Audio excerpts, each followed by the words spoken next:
کھڑا ہو جائے۔ یہ کام صرف وہ لوگ کر سکتے ہیں جن کے دلوں میں ملک اور قوم کے لیے محبت ہوں۔ پھر وہ لوگ پیسے کے لیے جان نہیں دیتے، وہ اپنے ملک اور قوم کے لیے جان دیتے ہیں۔ آج آپ دیکھ لیں، اگر بلوچستان میں، خیبر پختونخوا میں جو فارمر ٹرائبل ایریاز ہے، وہاں پہ روزانہ ہمارے فوجی جوان جانوں کے نذرانے دے رہے ہیں، تو کیا وہ 30-40 ہزار روپے کے لیے دے رہے ہیں؟ نہیں، وہ پاکستانی قوم اور ملک کے لیے دے رہے ہیں۔ ان کے دلوں میں ایک جذبہ ہے، وہ شہادت پانے کا جو رتبہ ہے وہ حاصل کرنا چاہتے ہیں، اور وہ بھی اپنے ملک اور قوم کے لیے۔ سیم وہی بلوچستان میں بھی ہے۔ یہ جو پروپیگنڈے کی مشین ہے، جو ٹاؤٹس ہے، جو بیکاری ہے، میں ان سے ویسے ایک سوال پوچھنا چاہتا ہوں کہ اگر ان لوگوں کو، چلو ان کو منتھلی 1 لاکھ روپے دیا جائے گا، یہ بلوچستان میں ایک ہفتہ گزار سکے گا کسی بھی فرنٹ لائن میں، کسی بھی چیک پوسٹ پر، کسی بھی بارڈر ایریا میں؟ چلو یہ جا کر 2-3 ہفتے تو گزارے نا، تاکہ پاکستانی قوم کو پتہ چلے کہ ہاں واقعی یہ بڑے بہادر قسم کے لوگ ہیں، یہ جو اسلام آباد میں بول سکتے ہیں، یہ ابھی جا کر وہاں پہ بارڈر پہ بھی ٹائم گزار سکتے ہیں۔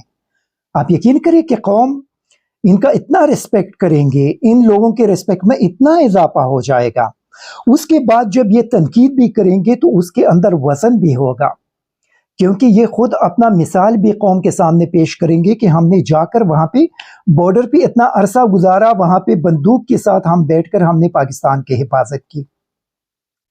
لیکن مجھے پتہ ہے کہ یہ کتنے ڈرپوک ہیں۔ یہ ڈرپوک وہاں پہ 2 ہفتے اور 1 مہینہ اور 3 مہینے، وہ تو بہت دور کی بات ہے، 2 دن بھی نہیں گزار سکتے۔ اگر ان لوگوں نے وہاں پہ صرف ایک بندوق کی گولی کی آواز سنے تو آئی ڈونٹ نو کہ کدھر یہ بھاگ جائیں گے وہاں سے۔ تو دیکھیں، اس قسم کے جو پروپیگنڈے ہیں، اور بلوچستان کے اندر جو اس بندے کے کارنامے ہیں، وہ بلوچستان کے لوگوں سے جا کر آپ سن لیں۔ بلوچستان کے لوگ کہتے ہیں کہ یہ جنرل سرفراز کے طرح وہ جرنیل ہیں کہ جو ہمارے بیچ میں آ کر بیٹھ جاتے ہیں، زمین پر ہمارے ساتھ بیٹھتے ہیں، ہمارے ساتھ کھانا کھاتے ہیں، ہمارے غم درد میں شریک ہو جاتے ہیں۔ اگر ہمیں کوئی مسئلہ ہو، ہم جب بھی ان کو بتاتے ہیں تو یہ جا کر اسی وقت اس مسئلے کو بھی حل کرتا ہے۔ ان کے دور میں جو ترقی کے پروجیکٹ تھے بلوچستان کے ترقی کے، اس میں بہت زیادہ تیزی آ گئی ہیں۔ ان کے دور میں تعلیمی اداروں کے اندر کافی سارے پروجیکٹس شروع ہو گئی۔ آپ جا کر کوئٹہ کے ریلوے اسٹیشن کو دیکھ لیں، آپ جا کر کوئٹہ کے باقی جو ادارے ہیں وہاں پہ دیکھ لیں، حالانکہ یہ کسی فوجی جرنیل کا کام نہیں ہے۔ فوجی جرنیل کا یہ کام نہیں ہے کہ وہ جا کر وہاں پہ ان کے تعلیمی اداروں کے مسئلے حل کرے، وہاں پہ ان کے روڈز کے پروجیکٹ بنائیں، وہاں پہ ان کے ایگریکلچر کے جو پروجیکٹس ہیں اس کو پش کرے۔ لیکن اگر جنرل آصف غفور یہ ساری چیزیں کر رہے ہیں اور اس میں انٹرسٹ لے رہا ہے، اور وہاں پہ مقامی حکومت کو ریکویسٹ کر کے ان پروجیکٹس کو آگے بڑھا رہے ہیں، تو اس کا مقصد یہ ہے کہ یہ اپنے بلوچستان کے، اپنے پاکستان کے عوام کے ساتھ محبت کرنے والا جرنیل ہے۔ اسی وجہ سے اپنی ڈیوٹی سے ہٹ کر ان چیزوں میں بھی دلچسپی لے رہے ہیں، اپنا ٹائم وہاں پہ بھی سپینڈ کر رہے ہیں، اور وہاں پہ چاہتے ہیں کہ بلوچستان کے عوام ترقی کے طرف بڑھے اور بلوچستان کے مسائل میں کمی آ جائے۔ یہ کام دیکھیں، اگر آپ مجھ سے یہ سوال کریں کہ اگر آپ جرنیل ہوں گے اور جا کر آپ کی یہ ڈیوٹی ہے کہ وہاں پہ اپنی لا اینڈ آرڈر کی سچویشن کو سنبھالے، تو ڈیفینیٹلی میں وہی کام کروں گا۔ یہ جو اضافی کام ہے، یہ آپ کے کندھوں کے اوپر ایک اور برڈن ہے۔ یہ ہر کوئی بندہ یہ کام نہیں کر سکتا، یہ صرف بہادر لوگ کر سکتے ہیں۔ یہ وہ لوگ کر سکتے ہیں جن کے دلوں میں اپنے ملک اور قوم کے لیے محبت اور جذبہ ہوں، اور وہ چیز جنرل آصف غفور کے اندر ہم نے دیکھا ہے۔ مجھے یاد ہے فروری 2019 کا، جب ہندوستان ہمیں دھمکیاں دے رہا تھا، اس وقت general Asif Ghafoor D G I S P R تھے، اور شاید پاکستانی تاریخ کا وہ D G I S P R تھے کہ ان کے دشمن یعنی بھارت بھی ان کی تعریف کرنے پر مجبور ہوا۔ ان کے جو ریٹائرڈ جرنیل تھے وہ بھی ان کی تعریف کر رہے تھے کہ ہندوستان اگر اربوں ڈالر بھی خرچ کرے، لیکن جنرل آصف غفور نے جس طریقے سے نیشنل انٹرنیشنل میڈیا پہ پاکستان کا جو بیانیہ ہے اس کو بیلٹ کر دیا ہے، اس کا مقابلہ ہندوستان نہیں کر سکتا۔ اس بندے نے ایز اے DGI SPR بھی ڈیلیور کیا تھا، اور اس بندے نے کور کمانڈر بلوچستان کے حیثیت سے بھی ڈیلیور کیا۔ ہم پوری قوم کے طرف سے جنرل آصف غفور ان کی ٹیم کو سلوٹ کرتے ہیں، کیونکہ وہ پاکستان اور پاکستانی قوم کے لیے وہاں پہ لڑ رہے ہیں۔ میں ان سے یہ بھی کہنا چاہوں گا کہ جتنے بھی ٹاؤٹس آپ کے خلاف پروپیگنڈے کریں گے، ان چیزوں کو آپ مائنڈ نہیں کریں گے، کیونکہ دیکھیں یہ کچھ ایسا جو PDM کے مختلف قسم کے ٹاؤٹس ہیں، وہ صرف اپنے جو PDM کے باسز ہیں ان کے نقش قدم پر چلتے ہیں۔ جب ان کو کوئی ٹاسک ایجنڈا دیا جاتا ہے تو اس کو آگے بڑھاتے ہیں۔ تو PDM میں سے کچھ ایسے لوگ ہیں جو ان سے بہت زیادہ ڈرتے ہیں، اور جب بھی ان کا نام سنتا ہے تو ان کو کچھ ہو جاتا ہے۔ تو وہ ان لوگوں کے کہنے پر تو ان کے خلاف پروپیگنڈے تو کریں گے ان کے ٹاؤٹس۔ اسی وجہ سے ان چیزوں کو میرے خیال میں سیریس نہیں لینا چاہیے۔ ان کو جو کچھ وہ اپنے ملک اور قوم کے لیے کر رہے ہیں، وہ بلوچستان کے عوام بھی دیکھ رہے ہیں، پاکستان کے عوام بھی دیکھ رہے ہیں، اور اس کو اپریشیٹ کیا جا رہا ہے۔ اور یقینی طور پہ ان کی یہ خدمات جو وہ بلوچستان میں کر رہے ہیں، یہ ہمیشہ کے لیے یاد رکھا جائے گا۔ آج اگر جنرل سرفراز کو میں یاد کر رہا ہوں تو ان کے بلوچستان کے اندر خدمات تھے، جس کو آج میں بھی یاد کرتا ہوں، باقی لوگ بھی یاد کرتے ہیں۔ اسی طرح جنرل آصف غفور کو بھی میں بھی یاد کرتا ہوں، اور آگے بھی یاد کروں گا، اور باقی لوگ بھی ان کو یاد کریں گے، کیونکہ ان کے خدمات ہے کہ فرنٹ لائن پہ جا کر اپنے ملک اور قوم کے لیے لڑ رہے ہیں۔ یہ ان کا کمال ہے کہ بلوچستان کے اندر دہشت گرد واقعات میں بہت زیادہ کمی آ گئے ہیں۔ آپ اگر ان کا ٹرن اوور دیکھ لیں، اٹیکس ہو رہے ہیں، ختم نہیں ہوئے، لیکن اس میں بہت زیادہ کمی آ گئے ہیں، اور یہ کریڈٹ جنرل آصف غفور اور ان کی ٹیم کو جاتا ہے۔ جاتے جاتے ایک اور بڑا امپورٹنٹ ایشو ہے، عمران خان کے کیسز کو جس طریقے سے اسلام آباد میں ہینڈل کیا جا رہا ہے، اس پر سوشل میڈیا پہ میں دیکھ رہا ہوں لوگوں کی طرف سے بہت زیادہ سوالات اٹھتے جا رہے ہیں۔ ایک جج صاحب ہے ہمایوں دلاور، اور ایک اسلام آباد کی چیف جسٹس صاحب ہے عمر فاروق صاحب۔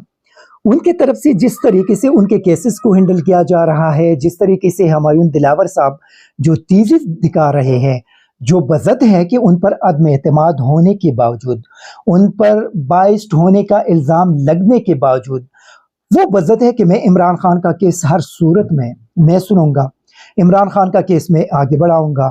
دیکھیے جج کا مقصد یہ ہے، یہ بہت بڑا منصب ہے، بہت بڑا منصب ہے، اور ایسا منصب ہے کہ ان لوگوں سے اللہ تعالی قبر میں بھی اور آخرت کے دن ان لوگوں سے پوچھا جائے گا کہ میں نے آپ کو دنیا میں اس انصاف والے منصب پہ بٹھایا تھا، آپ نے وہاں پہ کیا انصاف کیا ہے۔ ویسے جو توشخانہ کا کیس ہے، اگر چلو ہم اس کو اگر مان بھی لے کہ اس کے اندر کوئی حقیقت ہے، تو آپ مجھے یہ بتائیے کہ جو توشخانہ کا ریکارڈ 2002 کے بعد جو سامنے آ چکا ہے، اس میں نواز شریف، زرداری اور باقی لوگوں کے جو کارنامے ہیں، کیا یہ جج دلاور صاحب ان کے خلاف بھی ایکشن لیں گے؟ دوسرا، یہ جو اسلام آباد ہائی کورٹ کے چیف جسٹس صاحب ہے، بڑے معذرت کے ساتھ، پہلے وہ بیماری ان کے حوالے سے بتایا جا رہا تھا کہ وہ بیمار ہیں اور نہیں آ سکتے، اس کے بعد پھر ابھی بتایا جا رہا ہے کہ وہ چھٹی پہ ہیں۔ کبھی ان کے کیس اگلے ہفتے کے لیے ایڈجورن کرتے ہیں، کبھی کہتے ہیں کہ بس آج سنوں گا، کل سنوں گا۔ دیکھیے بینگ اے جج، میرے خیال میں ان کو صرف یہ سوچنا چاہیے کہ وہ ایک دن جا کر اللہ تعالیٰ کے سامنے ان ساری چیزوں کا جواب دیں گے۔ اگر ان کا عمران خان کے ساتھ کوئی ذاتی مسئلہ ہے، کوئی ذاتی اختلاف ہے، عمران خان کو نہیں پسند کرتے، وہ ایک الگ بات ہے، کیونکہ 9 مئی کی ان کی گرفتاری کے حوالے سے اس چیف جسٹس صاحب کا فیصلہ قوم بھی دیکھ چکے ہیں، اور پھر اس فیصلے کا جو حشر سپریم کورٹ میں ہوا وہ بھی قوم دیکھ چکے ہیں۔ اس کے بعد تو میرا یہ خیال تھا کہ جب بھی ان کے سامنے عمران خان صاحب کا کوئی بھی کیس آئے گا تو یہ کہیں گے کہ عمران خان کا کیس میں نہیں سن سکتا، کیونکہ میں نے ایک جو متنازع فیصلہ دیا تھا، اس کے بعد مجھے ان کا کیس نہیں سننا چاہیے، اور یہ کسی اور جج کو بھیجیں گے۔ تو آپ اگر عمران خان کو سزا بھی دے، ان کے ساتھ ان کو نااہل بھی کر دے، جو کچھ بھی آپ کر دے، لیکن دیکھیں یہ ایک تاریخ بنتا جا رہا ہے، اور تاریخ میں یہ ساری چیزیں ریکارڈ پہ آ رہے ہیں. تو میرے خیال میں ان کو تھوڑا سا میں یہ کہوں گا کہ ان کو پاکستانی عوام سے نہیں اللہ سے ڈرنا چاہیے.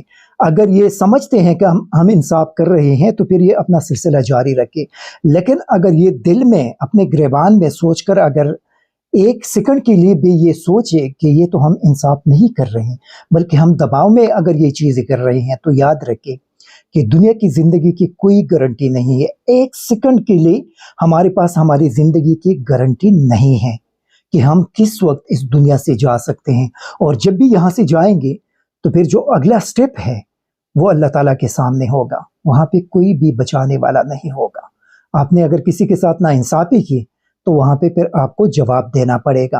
اور میں نے اپنی زندگی میں دیکھا ہے کہ جب بھی کسی نے بے انصافی کی تو دنیا میں اللہ تعالیٰ نے ان سے وہ ساری چیزوں کا بدلہ لیا ہے، ان کے فیملی سے لیا ہے.